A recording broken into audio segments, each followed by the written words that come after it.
Bonjour à toutes, bonjour à tous. Donc là, je fais une toute petite vidéo pour vous donner des nouvelles. Donc pour celles et ceux qui ne le savent pas, eh bien j'ai rebasculé sur ma chaîne de secours, celle que j'avais faite il y a 2 ans et demi, lorsque j'avais été bloqué sur YouTube pour avoir dit ce que tout le monde sait maintenant et qui donne lieu à des procès dans beaucoup de pays, sauf bien sûr en France, pour le moment. Et donc, voilà, j'ai réussi à monétiser cette nouvelle chaîne qui s'appelle Bernard Bordas, le monde des arts martiaux. Tout simplement parce que, après avoir fait presque 1 an de live, 1 ou 2 ans de live sur l'autre chaîne, et même sur la première chaîne d'ailleurs, sur les 2 chaînes, eh bien je me suis aperçu que c'était pas monétisable et que ça rapportait absolument rien, et que en fin de compte le bureau directeur du club me disait bon, nous t'es payé aussi pour faire des vidéos, mais si ça rapporte rien, autant arrêter. Donc j'ai réussi à monétiser cette nouvelle chaîne sur laquelle je me suis remise. Hein, ça a l'air d'être compliqué, mais c'est très simple. Bon, j'ai fait quelques lives, j'ai dû faire 4 lives, et puis en fin de compte, je m'aperçois que les gens sont très peu enclins à faire des dons. Alors c'est dommage, parce que moi j'adorais faire des lives, sauf que ça fait partie de mon métier, mais heureusement j'ai multiples casquettes. Je suis éducateur sportif, donc BPGEPS plus BES, premier degré. Ensuite, j'ai une licence TAPS d'entraîneur sportif et j'ai un diplôme universitaire d'évaluateur préparateur physique, donc dans le domaine du sport. Hein. Et donc, en fin de compte, je vais faire mon métier, d'autres branches de mon métier, qui est celle de donner des cours, c'est-à-dire des programmes de muscu, des cours voire en ligne, hein, c'est-à-dire par visioconférence. Les gens me disent le matériel qu'ils ont chez eux et je leur dis voilà comment s'entraîner. S'ils n'ont pas de salle auprès d'eux, je me souviens quand j'ai fait mes dernières séances photo, en fin de compte, j'ai fait des séances avec uniquement des élastiques. Il y avait un step, une barre de 10 kg par exemple, une barre nue de musculation, qui n'est pas obligatoire. Hein. Si vous avez une kettlebell ou bien une paire d'haltères chargeables, donc qui peuvent être chargées jusqu'à 10 kg chacune, c'est très bien. Donc il ne faut pas beaucoup de matériel. Peu de gens savent ce qu'est le renforcement musculaire, ce qu'on appelle habituellement musculation. Tout simplement, ce n'est pas simplement prendre de plus en plus lourd. Ça, c'est du powerlifting. Prendre de plus en plus lourd, ça peut être, par exemple, faire plus de séries, plus de répétitions, etc., etc. Hein, ce sont des modalités pour augmenter ce qu'on appelle le stress, hein, pour augmenter l'intensité de travail, qui se calcule en watts en général.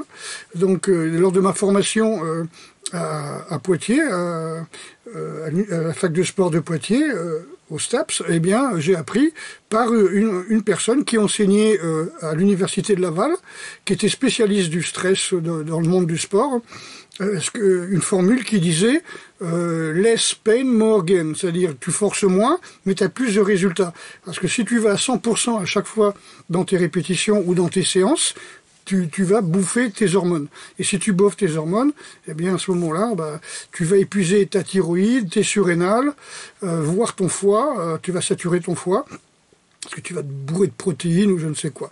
Donc, je vous explique lors des programmes comment vous supplémenter en acides aminés et en vitamines.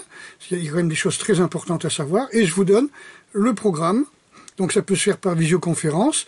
Vous pouvez prendre des notes. Moi, je peux vous envoyer des principes de base, alors que c'est en vue. Hein. Voilà. Et pour ce qui est des lives, ce sera des lives.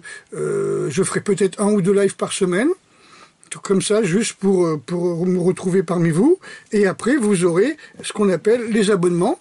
C'est le bouton rejoindre que l'on trouve sur certaines chaînes vidéo. Alors là, il faut que je discute avec YouTube pour savoir ce que eux me proposent, si ce que moi je propose, ça correspond à ce que eux acceptent, parce que eux ils me font des propositions, ils me disent voilà, vous avez un abonnement à, je sais pas moi, 4,90 €, un abonnement à 8,97 €, tu vois, ou un abonnement à 20 € ou 19,72 €, je sais pas, c'est dans ce style-là, et puis savoir qu'est-ce que je peux offrir avec ces abonnements.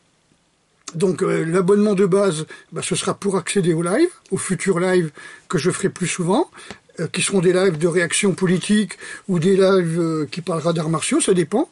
Peut-être que l'abonnement qui sera un petit peu plus onéreux, ce sera donc des lives plus des participations à ces lives. Donc je ne sais pas encore comment YouTube va accepter ou me proposer, je ne sais pas ce qu'il va me proposer. Et le troisième abonnement, ce sera certainement avec des conseils personnalisés, des extraits de mes cours, voilà, ça dépend le tarif que vous choisirez. Donc je ne sais pas encore, je connais plein de youtubeurs qui sont dans la région, que vous connaissez, dont je vous ai déjà parlé. Je vais certainement aller vers eux pour leur demander comment eux travaillent. Voilà, donc ce seront des vidéos privées. Il faudra être abonné parce que, comme disaient tous mes amis qui commencent à me pousser un petit peu vers cette solution-là, en me disant mais arrête, tu travailles pour rien, tu t'épuises et tu n'as pas, tu sacrifies ton salaire. Et en fin de compte, ce que je me suis aperçu, effectivement, c'est que quand je sors de la musculation, ou je sors comme aujourd'hui de mes 4 heures de cours du dimanche et des 4 heures de cours du samedi, et de la musculation du vendredi, eh bien ça fait quand même des journées où on a besoin de se reposer, on a besoin nerveusement de reposer ses yeux, son système nerveux, et se mettre devant un écran pendant 2-3 heures pour faire un live, eh bien ça ne repose pas le système nerveux. Et comme je vous l'ai dit, et je vous le redis, et je vous le redirai, le plus important dans un entraînement pour qu'il soit positif, pour qu'il soit utile, on va dire, qu'il soit efficace, c'est le repos qui le détermine. C'est-à-dire, si après un entraînement vous êtes énervé, si après un entraînement vous êtes excité, vous regardez des films d'horreur ou des films d'action, vous allez rester dans le cortisol et vous n'allez pas reconstruire votre muscle, vous n'arriverez pas à désacidifier votre sang parce que justement vous allez rester dans une hormone de stress. Voilà. Donc c'est très important. Tout ça, ce sont des conseils que je vous donnerai aussi en expliquant comment travailler sur la respiration, sur la méditation, pour que votre entraînement soit le plus efficace possible. Le nombre de jours de repos est très important. Le temps de repos entre les séries est important. Le nombre de séries, le nombre de répétitions, tout ça c'est très important. Et ça doit être personnalisé. Voilà. Il y a plein de gens qui vendent des programmes de muscu qui n'ont absolument aucun brevet d'État, aucune formation qui leur permet de faire ça, mais ils s'en foutent tant qu'il y a des gogos pour prendre. Voilà. Moi c'est mon métier.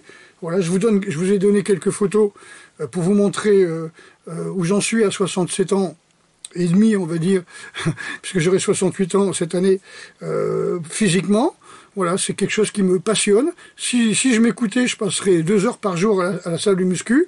Dans les années 80, j'y allais 2 fois par jour. J'y allais le matin et l'après-midi. Comme je peux passer 10 heures dans un dojo, comme ça m'arrive de faire des stages. Quand je donne un stage, je dis voilà, je suis là que pour 2 jours, mais c'est 10 heures par jour. Ou 8 heures par jour non-stop. Voilà. Tout le monde sait que, voilà, en cas de guerre, tu vas pas t'arrêter en disant « stop, on va manger ». Non, ça n'existe pas. Ok, il n'y a pas la pause de thé, il n'y a pas la pause déjeuner, tu vois, il n'y a pas la pause pipi, quoi. Donc, souvent, quand je fais des stages, je dis on va faire pareil. J'ai 55 ans d'expérience dans les arts martiaux et sports de combat. Donc, je vous explique comment on travaille sur un vrai calari, c'est-à-dire un vrai champ de bataille, un vrai dojo. Il n'y a pas de on va s'arrêter pour fumer une clope, il n'y a pas de on s'arrête pour prendre un coca, ça n'existe pas. D'accord? Sauf chez les Mac Dojo, où là, effectivement, ils font n'importe quoi. Mais bon, on a le professeur qu'on mérite. Mes amis, je vous dis à bientôt. Donnez-moi des idées de ce que je peux faire sur ces 3 tarifs d'abonnement. Qu'est-ce que je peux proposer? des vidéos, des textes, des PDF, tout ça, voilà. Et puis, ça dépend si vous êtes professeur et vous cherchez des techniques, ça dépend si vous voulez vous enrichir, ça dépend si vous voulez avoir plus de connaissances dans les arts martiaux que j'ai pratiqués, ça dépend de plein de choses. D'accord ? Je vous dis à bientôt, et puis force et honneur. Voilà, je ferai quand même quelques lives de temps en temps. De toute façon, à vous mettre au courant. Allez, bonsoir.